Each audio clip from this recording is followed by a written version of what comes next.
Salut à tous mes frères et sœurs en Christ. Aujourd'hui, nous allons parler de la fête du Nouvel An.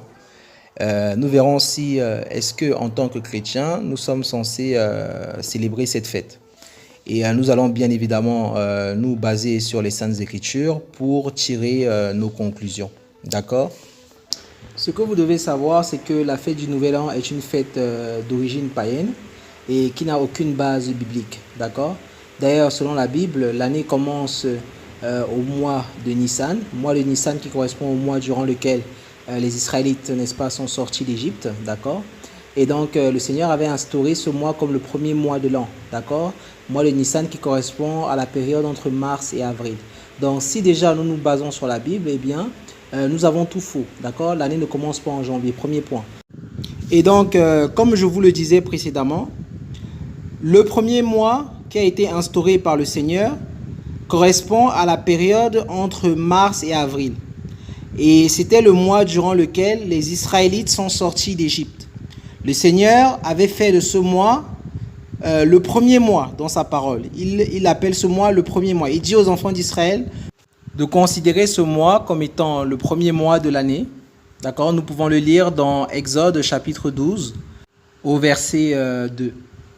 Ce mois-ci sera pour vous le premier des mois, il sera pour vous le premier des mois de l'année. Donc le Seigneur a instauré la période où le peuple d'Israël est sorti d'Égypte comme le premier mois de l'année.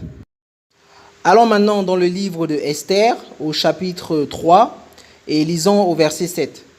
Donc nous lisons: au premier mois qui est le mois de Nissan, la 12e année du roi Assyrius, etc., etc. Donc, vous voyez que le mois de Nissan est désigné comme étant le premier mois. D'accord? Le mois où le peuple d'Israël est sorti d'Égypte. D'accord?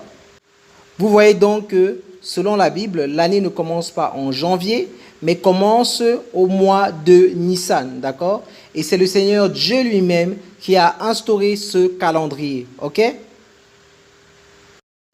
Le fait donc de dire que oui, nous fêtons tout simplement parce que c'est une nouvelle année qui commence et non pas parce que nous voulons rendre un culte à une divinité païenne. Nous sommes chrétiens et le Seigneur connaît notre cœur. Vous avez toujours la même musique, mes frères et sœurs, mais tout ça, c'est de la philosophie. Le fait même de dire ça est un mensonge puisque l'année ne commence pas en janvier selon la Bible. La vérité, c'est que vous suivez, n'est-ce pas, les traditions humaines, vous suivez le monde, d'accord? Vous vous alignez, n'est-ce pas, selon les coutumes des nations. Des coutumes mensongères, dans le cas par exemple ici du Nouvel An, qui désigne le mois de janvier comme étant le premier mois de l'année, contrairement à ce que nous dit la sainte parole de Dieu, qui elle désigne le mois de Nissan, n'est-ce pas, la période entre mars et avril, comme étant le premier mois de l'année.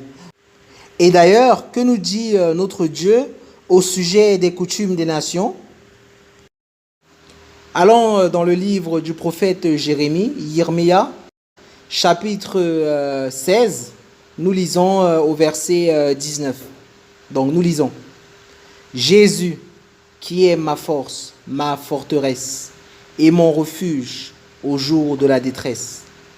Les nations viendront à toi des extrémités de la terre et diront: certainement nos pères ont hérité le mensonge et la vanité, et les choses auxquelles il n'y a pas de profit. Ici, on nous parle du règne messianique, car c'est durant le règne messianique que les nations iront, n'est-ce pas, vers Dieu. D'accord?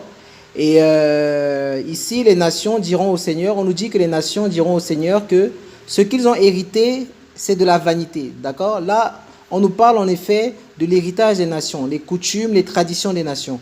En effet, toutes ces coutumes, toutes ces traditions idolâtres sont appelées vanité dans la Bible, d'accord? Si donc cette fête ne tire pas son origine de la Bible, nous devons alors nous poser la question, d'où cette fête tire-t-elle son origine, n'est-ce pas? Eh bien, sachez que cette fête tire son origine d'une croyance païenne. En effet, le mois de janvier tire son nom du dieu romain Janus, d'accord? Janus était une divinité romaine qui était représentée avec un visage regardant vers l'année passée et un autre visage regardant vers l'année qui commence, d'accord? Et donc, il faut savoir que Janus était fêté chaque 1er janvier, d'accord? Donc, les deux faces de Janus, l'une qui regardait donc vers le passé et l'autre qui regardait vers l'année nouvelle, donc symbolisaient, donc parlaient du passage, n'est-ce pas, entre l'année passée et la nouvelle année. Et c'est pour cela donc que Janus était célébré le 1er janvier, donc 1er janvier qui commence à minuit. Et durant donc cette date, les citoyens de l'Empire romain prenaient des résolutions, d'accord, conformément, n'est-ce pas, au symbole des deux faces de Janus, n'est-ce pas? Ils prenaient des résolutions en ce que, donc, on regardait vers l'année passée, n'est-ce pas? On faisait un bilan de l'année passée et puis, donc, on projetait, n'est-ce pas? On se projetait dans l'année nouvelle et on prenait des résolutions pour cette année nouvelle, d'accord? C'est comme ça que ça se passait donc dans l'Empire romain. Et vous savez que jusqu'à aujourd'hui, c'est ce qui se passe. Chaque 1er janvier, n'est-ce pas, des résolutions sont prises dans le monde entier par les citoyens du monde entier et conformément donc à ce qui se faisait déjà dans l'Empire romain. Comme la Bible nous dit, rien de nouveau sous le soleil, ok? À la seule différence que aujourd'hui, de nos jours, cette idolâtrie est masquée, d'accord? Masquée pour ceux qui sont encore dans l'ignorance. Allons maintenant toujours dans Jérémie, cette fois-ci au chapitre 10. Et lisons du verset 1 au verset 6. D'accord? Nous lisons. Écoutez la parole que Jésus vous adresse, maison d'Israël. Ainsi parle Jésus. N'apprenez pas les habitudes des nations et ne craignez pas les signes des cieux, parce que les nations les craignent. Car les ordonnances des peuples ne sont que vanité. On coupe le bois dans la forêt, la main de l'ouvrier le travaille avec la hache. On l'embellit avec de l'argent et de l'or. On le fait tenir avec des clous et à coups de marteau afin qu'il ne vacille pas. Ils sont comme un palmier d'argent martelé. Ils ne parlent pas. On les porte car ils ne marchent pas. N'ayez pas peur d'eux, car ils ne sauraient faire aucun mal. Et aussi, ils sont incapables de faire du bien. Personne n'est semblable à toi, ô Jésus.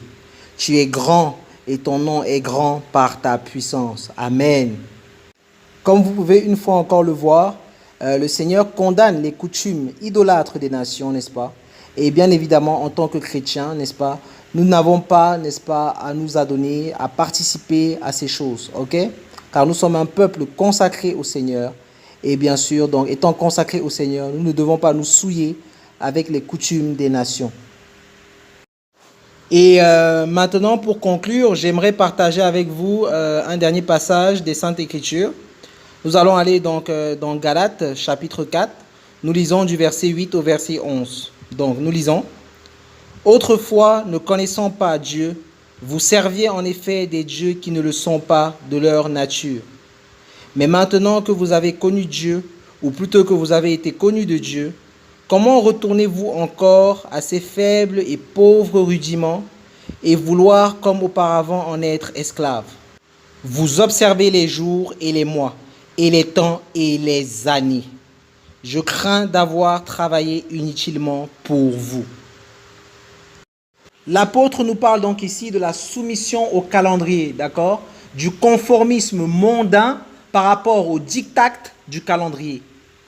Vous voyez donc qu'en tant que chrétiens, nous n'avons plus à être soumis au calendrier, nous n'avons pas à être esclaves du calendrier, calendrier qui nous impose selon nos normes sociales, n'est-ce pas, selon nos coutumes, selon le conformisme mondial, calendrier donc qui nous impose que le 25 décembre, nous devons fêter et que le 1er janvier, nous devons également fêter. D'accord? Nous n'avons plus à être soumis à ce conformisme-là dicté par le calendrier. Ok? Et c'est ce que l'apôtre nous dit ici, que nous n'avons pas à être esclaves.